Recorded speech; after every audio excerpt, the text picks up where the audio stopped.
So even though politically, we might not get along together, the innovation and inspiration for humanity is there, and I'd rather focus on that as policy that I would champion when I'm determining who to vote for. Yes.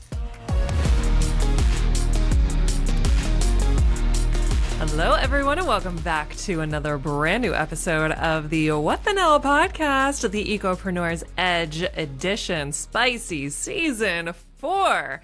Mikee, welcome back. Hi, Nell. Hi, everyone. What an exciting season. I can't believe we're here. I know. It seems like just yesterday I was sitting in your beautiful salon and we were recording episodes, and here we are. We're back in our home spaces for this one. It was such a treat to get to finally meet you in person.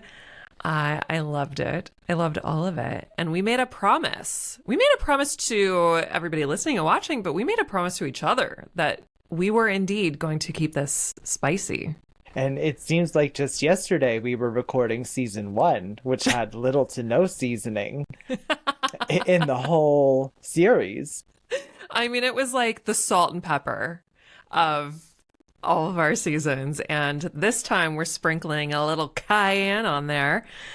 Mikee, what are we talking about today? What did you call it? Ghost pepper level seasoning? Ghost pepper level seasoning. We went straight to Scoville 10 million today with our episode on political sustainability. Yeah. And if I can tell, like, from both of our demeanors right now, both of us are a little like, all right, where's this going to go? How are we going to approach this? But also keep in mind that the focus here is sustainability. So, we're not interested in like shock jock, shock value, anything like that. This is literally about being sustainable and longevity. Am I right? That is 100% correct. And the reason that I feel totally capable and confident in doing this episode is solely for the reason that I am Mikee with 2 E's.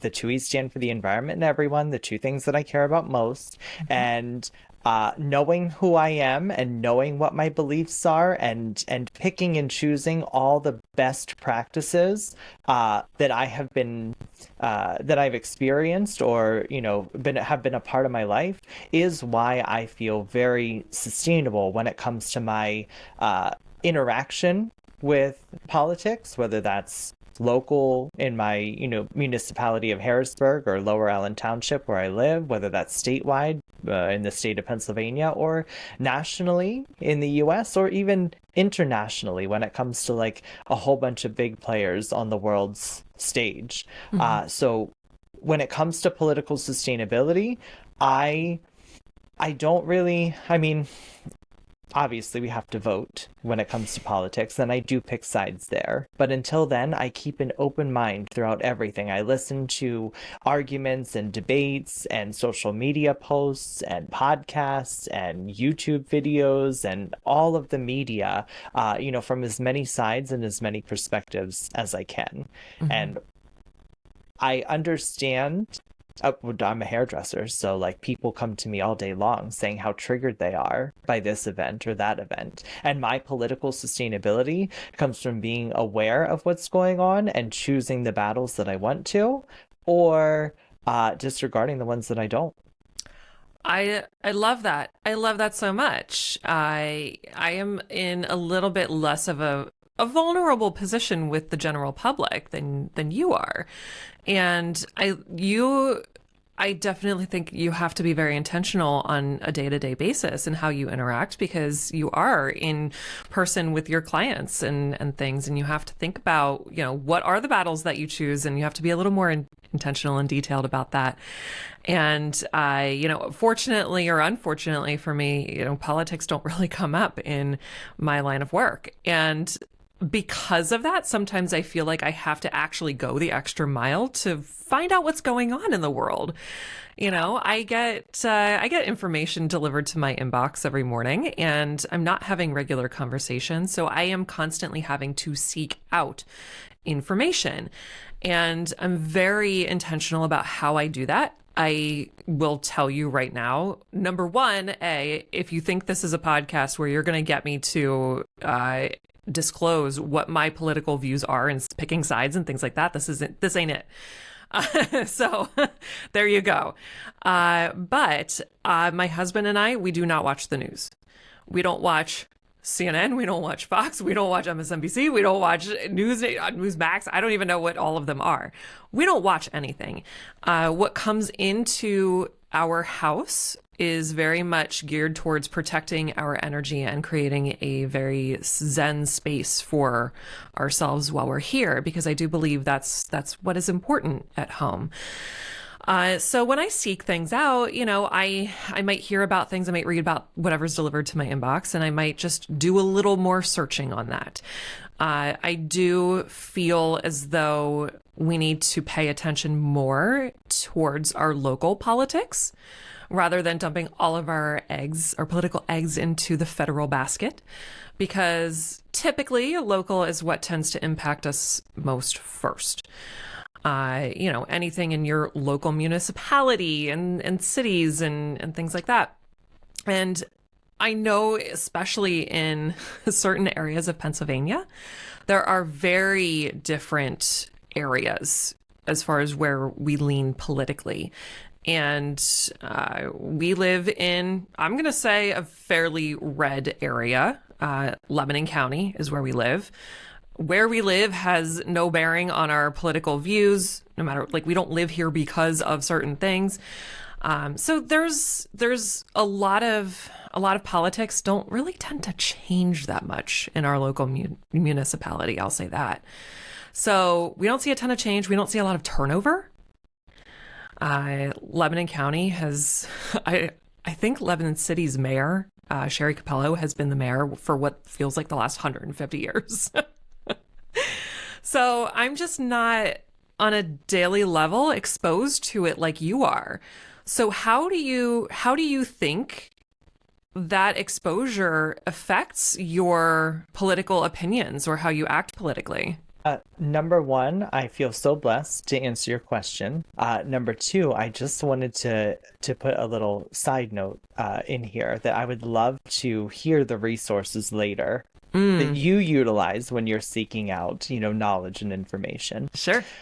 But no, like I said, I feel so blessed because it is a part of my day-to-day life. While I was, teaching at the dance studio, there were times when I had to mediate conversations between people who, were probably more alike than they were different, Sure. but just differing opinions came up. And, in a space where I'm instructing in person, we're there to, perform exercise, fitness, Right. get coached, not necessarily to have open debates and political discussions.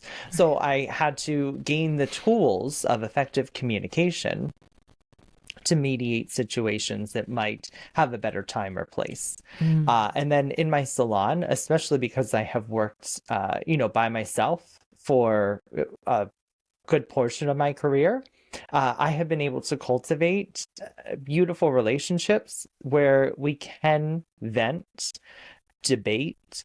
I don't necessarily argue because I feel like when I learned tools of effective communication, argument just went right out the window because I can either have a civil conversation and debate points in a topic, or I can say, I don't feel like this conversation is going to be beneficial to one or both parties, so let's change the subject, or I will change the subject, or I will just be quiet and I will listen. If anyone needs to vent to me, I don't need to be part of that conversation.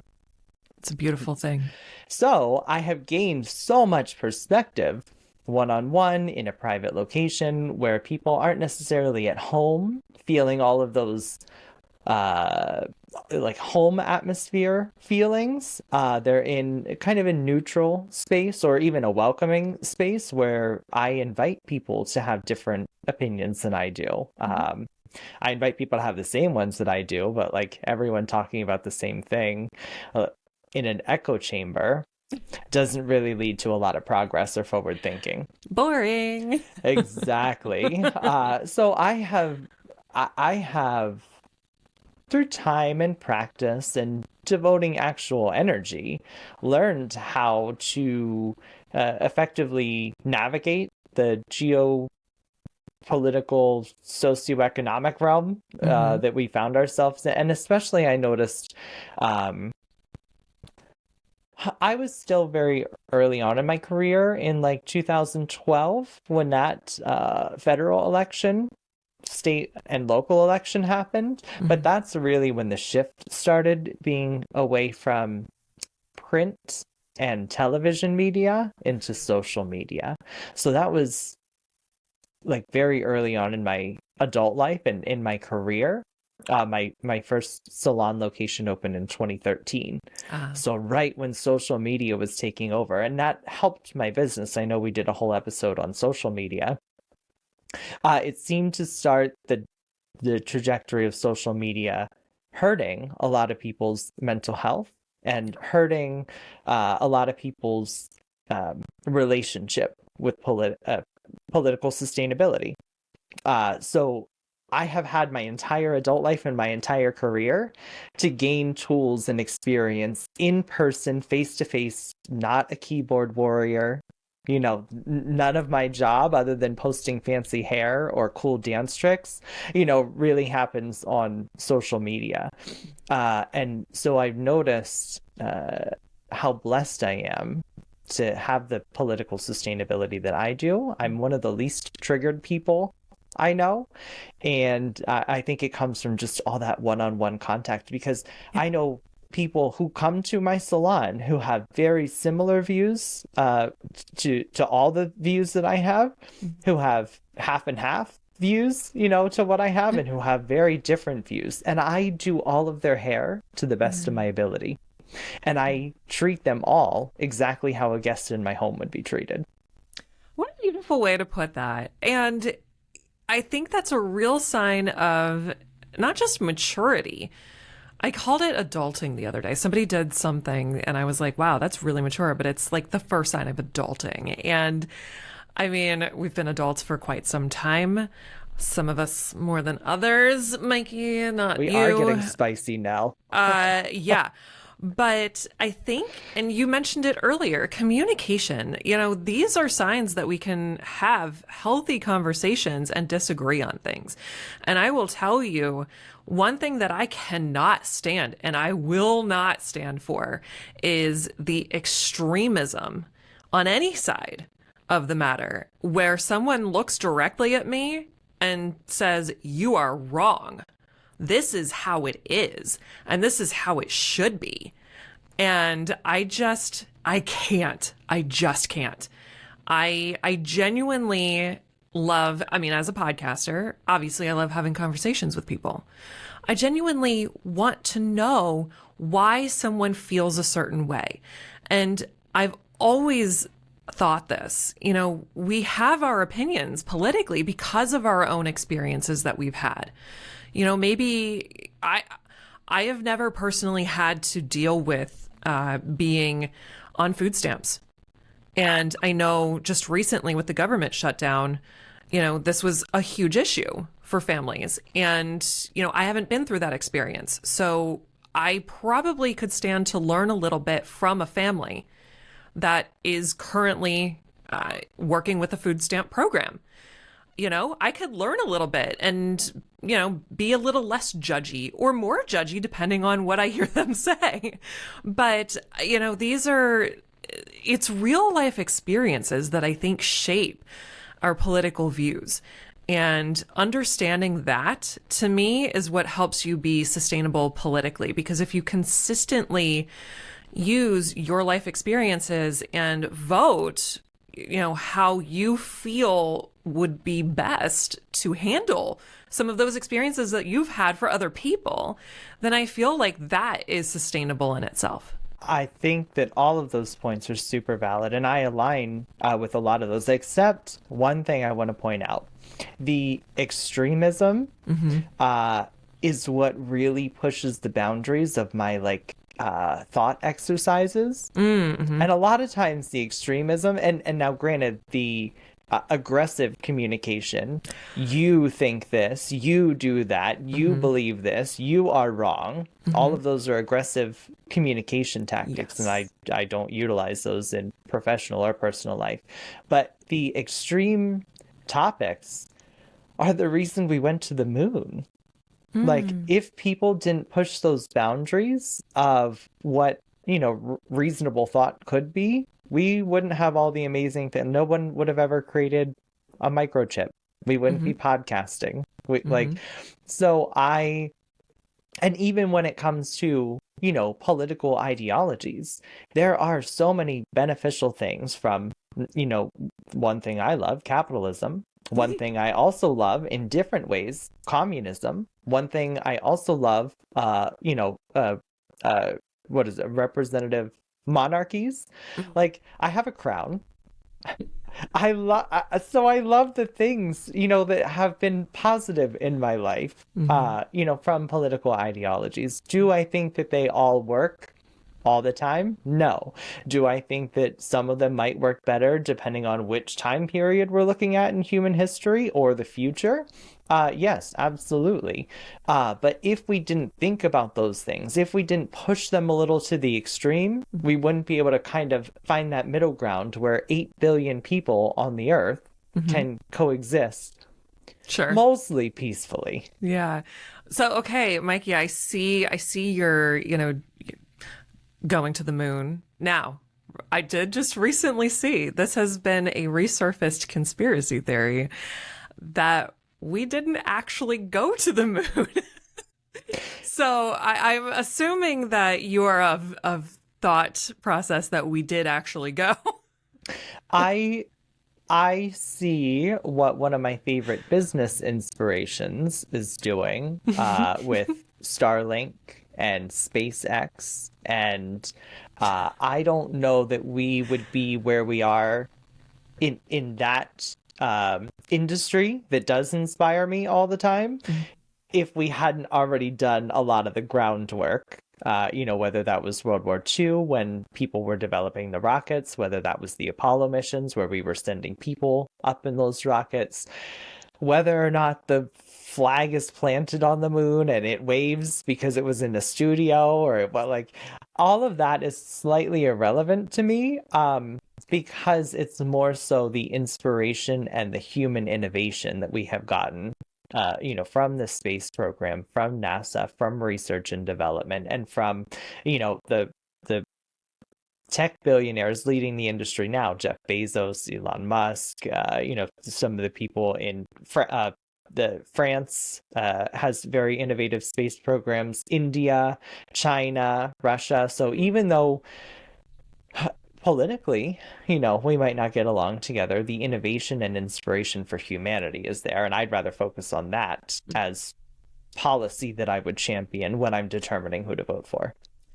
Yes, I do. I love that response. For the record, I do think that we did go to the moon at some point. Maybe it wasn't even then. I believe that too. But yes, so no, I do absolutely agree, and I maybe this raises a bigger question for me. When we see some of these political things happening, anywhere from Charlie Kirk to the Minnesota politicians whose homes were broken into, all of these things happening, school shootings and everything, sometimes it gets a little like, man, things just suck out there right now. And it's a little hard to see what is the saying? It's the forest through the trees. But do you genuinely think that most politicians have general humanity and want to do good for people? I know. So I definitely also believe we have been to the moon, just for the record. But when it comes to the politicians, even throughout most of time, I know I've spoken before, I think it was maybe during the spiritual sustainability episode, that I truly believe every human and animal, is born good. Good intentions, good spirit, good soul, good, whatever. Along the way, we can get a little mixed up. We can have some bad influences, depending on people's spirituality, good versus evil. Evil can be a little bit more what we're influenced by. Um, but I think most of the people that I've met in person, digitally, via social media or Zoom or wherever, uh, I just get the intuition that they're good people. So when it comes to our representatives, past, present, and hopefully future, I do believe that they're just doing the best they can now with the tools and knowledge available to them. I can appreciate your viewpoint on that. I would honestly say that I don't maybe totally align, because I think, the phrase follow the money comes to mind. But I do agree with you in the sense that I do think all people born are good. They're born good. I do think that experiences and thought processes and things that happen throughout life, we can definitely get mixed up and things like that. However, I do feel like now anymore, at least, it's become obvious, or maybe that's just an influence, that a lot of politicians do not have our best interests in mind. And and here's the thing, I don't like that I think that way. I don't want to think that way. Maybe I just need to be shown why I shouldn't think that way. And that's the other thing too. I'm open to learn. So if there's something that I'm speaking out of term on, in a conversation, or maybe the other person feels like they could better educate me or point me in the right direction or something like that, I am always open to maybe looking into why I could possibly be wrong. I'm not easily manipulated, I will say that, but I am definitely open to learning about why I think the way I do. But that being said, I do, at least at this point in my life, think that most politicians do not have our best interests in mind. And that's a shame. That's a shame. Because, like I said, I don't want to think that way. I was going to go somewhere with this, and I don't remember what. Well, let me jump in and do a little a caveat on that, Let's do that. because I still, like I said, most people and most politicians uh, are, in my opinion, good people, just Mm-hmm. doing the best they can with the tools and knowledge available. There are uh, uh, like thought patterns that would lead to exactly, I don't know the term, like the psychological term, but it's almost like a form of self-sabotage, where we are dreading something so much that we then almost manifest its reality. Oof. And Yeah. not Yeah. necessarily like law of attraction, but we're seeing things with our objective or subjective bias that Mm-hmm. we wouldn't see. And something that was very hard for me in a similar vein is because I care about the environment and because I understand that data centers are going in a lot of the areas surrounding my home and business and city. uh there's going to be ecological destruction, Yeah. but we're at a point where I just think that destroying the ecosystem a little in hopes that we will have tools to better all of humanity and the environment is worth it to me. So even though in the now I'm seeing the small losses, I think it will equate to a large win. And I think that with our politicians, we don't always have that full story of like, they are a data center, they're destroying things, but they're trying to do something large by committee that can only be done in slow incremental steps that we can't always see. I 100% agree with that. I there is something, a philosophy that I have always lived by, and that is we have no idea what's really going on. You can listen to all of the podcasts and the news and radio, or however you get your information. You can listen to everything that's being told to us. However, unless you have sat in the room as decisions have been made and information has presented itself, you have no idea. And sometimes it feels like when that topic is brought up, it either goes in one ear and out the other, or goes over a head, or is just flat out being ignored. Because sometimes I'll say that, and I'll say, and I listen, I have some family that is has worked in government for years, and many years, so has been a part of things that most of us have no idea about. So I very wholeheartedly believe in this, and I just think that maybe sometimes people don't want to hear that, and they think that the information they're getting from CNN is the be-all end-all, or Fox News, either one. Two things. So I still want to know the resources for where you consume your media.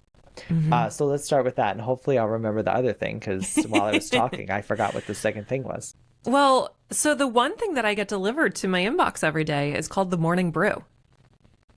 Have you ever heard of it? I have. Yeah. So first of all, I like the Morning Brew, number one, because I like their writing style. It's a little quirky sometimes, and the way that they introduce a topic or something has it resonates well, I think, with millennials. So our generation, I think it resonates well with that just in the writing style alone. I also enjoy how I basically can get filled in on, what might be occurring around the world in a short paragraph.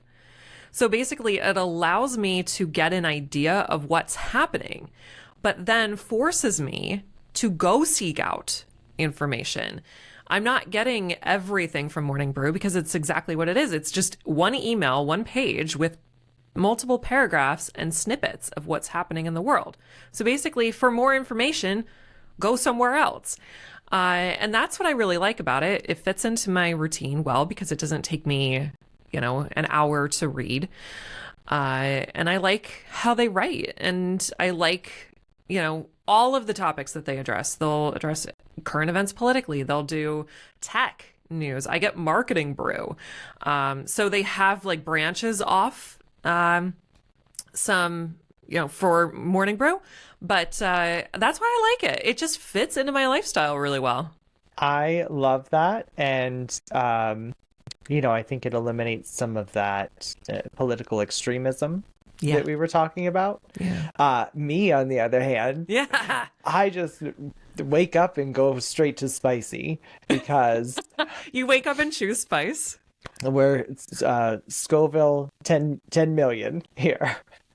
So I wake up and I remember I got the AirPods Pro because I'm an Apple fanboy. I know. And Siri was announcing the things. Oh no. All the things that she could do with the new AirPods. And okay, she stopped listening. One of them was play the news. And I was so fascinated. So I will wake up and I will say play the news. That digital assistant decided that when I say play the news, it is NPR. Love it. I love all the differing perspectives. Yeah. Immediately following the hourly update news podcast that NPR does, I will go immediately to the hourly update of Fox News. So I'm going from kind of one extreme to the other extreme. Yeah. And, when it comes to political leanings, Monday through Friday, I have the option to listen to Apple News. They do a 10-minute morning rundown of everything that happened like yesterday or overnight. Okay.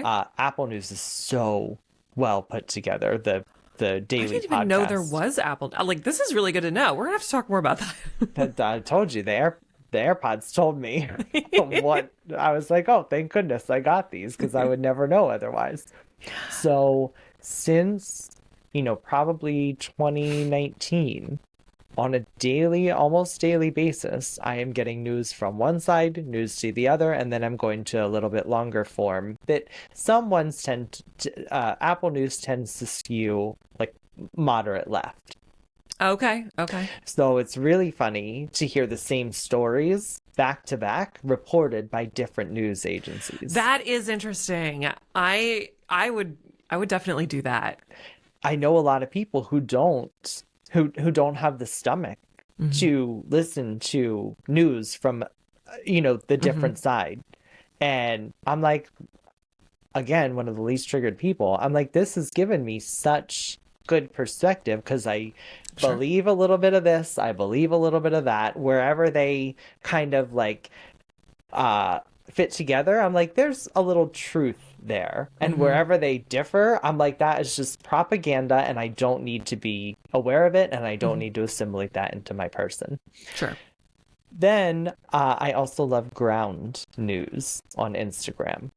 I share them in my story quite often, but they do very center of the line news reporting, and they will also do topics like, here's your 4 positive news stories for the week. The whales are making a comeback. I'm like, oh yes, we love that. Go whales. Or they will do a blind spot, and so it's like 83 news organizations, legacy media organizations did a story about this topic from the left. And only 3 right-leaning covered this topic. So they will call it a blind spot for the right. Or versus 27 right-leaning sources wrote about this topic, and 7 left-leaning wrote about it. So it's a blind spot for the left. And then they will kind of have a little blurb in there of what the non-political, non-partisan story actually might be. And I just find that so refreshing. Yeah, I love that actually. I'm gonna remember that. See, this is what I mean. There are the legacy media and the outlets that we know. They're always in our faces because they're the ones with the biggest budgets and biggest Follow the influence. money. Follow the money. These smaller independent publications and outlets, I mean, my goodness, there's probably so many out there that I've never even heard of. So I appreciate you informing me about what is available that might sound really intriguing. And that, the positive news stories, that's something that no one does. So we could use a little more of that in our lives. If there was a whole news station based on positive stories, what kind of impact do you think that could have? I mean, so I also believe that in a lot of legacy media, there was, watch this hand, I'm going to report on news, and this one's just going to, waddle off and do something else. So I think all positive news all the time might be a little utopian, euphoric maybe. I don't know if I would recommend, all good news all the time. A lot of good news is great. All good news all the time. I'm reminded of The Matrix. When the robots tried to put the humans in the battery cells and they put them in utopia, the humans rejected it over and over because humans need some discourse, whether it's political or environmental or aliens versus predators. We need a little bit of discourse to feel like humans. Well, we need a little challenge for the mind and body and soul sometimes, and that's just what keeps life interesting. If we all had perfect families, perfect friends, perfect relationships, perfect jobs, perfect homes, perfect everything, again, a little boring. I mean, did you see the Stepford Wives? Pleasantville. Oh, that's what I'm thinking of. Pleasantville. Yeah. Yeah. I mean, it's And we're doing it. We're calling it spicy season 4. These are topics that are real. And we got to do what we got to do. I mean, this isn't Utopia season 4. It's spicy season 4. So. And I know that we have other episodes lined up for, I think in our in-person episode, it was Spicin'. Spicin', yes. Spicin' 4. We are Spicy spicin'. season 4. But in this episode, what I want everyone to take away is we're talking about political sustainability. Governments will come and go. Political parties will come and go. Humanity has proven over and over again that not one form of government has lasted the test of time. Mm-hmm. We're here, we're in the thick of it now. But what we need to do is go back to season 1 when I was coaching towards the wheel of life. And we need to make sure that our interactions with politics are physically healthy, mentally healthy, emotionally healthy, spiritually healthy, career health. We're not going to let politics, get us fired from a job. Nope. We're not going to let politics ruin. We're not going to let politics ruin our finances. And another source of news that I love is the stocks app on my iPhone, because I will hear of things through news reporting via economics that will come out later in legacy media that are so important for people to know, not just for their stock portfolio, but for actual news that's occurring in real time in the world. Sure. So those are my, go-to news resources to round out my thing. But we also don't want to let politics ruin our social health. Nell, no matter how much we disagree, I'm always going to be here for the EcoPreneur's Edge with you. And you and I tend to agree, just like most people agree on more things than they disagree. I agree with that. So political sustainability is going to be making sure politics still aligns with all of the facets of the wheel of life. And we can continue being healthy in that regard. Yes, absolutely. I think the most important thing is is maintaining our healthy relationships with other people, ourselves, and our world around us, the earth and our environment and everything. And when we start to see those degrade because of political beliefs, that's where we're in trouble, so I can appreciate all of that, Mikey, and I appreciate you, and I appreciate conversations that I have with everyone, whether we're have different opinions or not. And we're all, at the end of the day, we're all humans, every single one of us, politicians included. And we just want to see good in humanity and good things done for good people by good people, and we just want to be good. That's all. So it's very simple, but I think that's a really good way to wrap this one up, Mikey.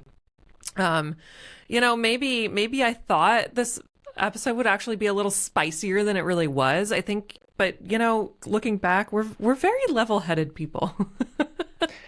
I agree, and I think that there's other topics or other events that we can talk about in a similar vein that might be more spicy, but this episode I really wanted to drive home the point that we can be sustainable in our life and in the environment while also maintaining a healthy level of awareness about politics. Absolutely. That is the Mikey drop moment. So we are going to end it off there. Thank you, Mikey, as always, for being an amazing co-host. And anyone who is still with us, thank you so much for being here. If you are watching on YouTube, please subscribe to the channel, like this video, share it with a friend, because as you're sitting around your all of your gathering tables and doing all the things this winter, these are just important things to keep in mind. So pass this along, and if you're listening on your favorite audio platform, make sure you leave us a review. That's how we grow here at the What the Nell podcast, and we appreciate all of you. Thank you for listening, and we will catch you on the next one.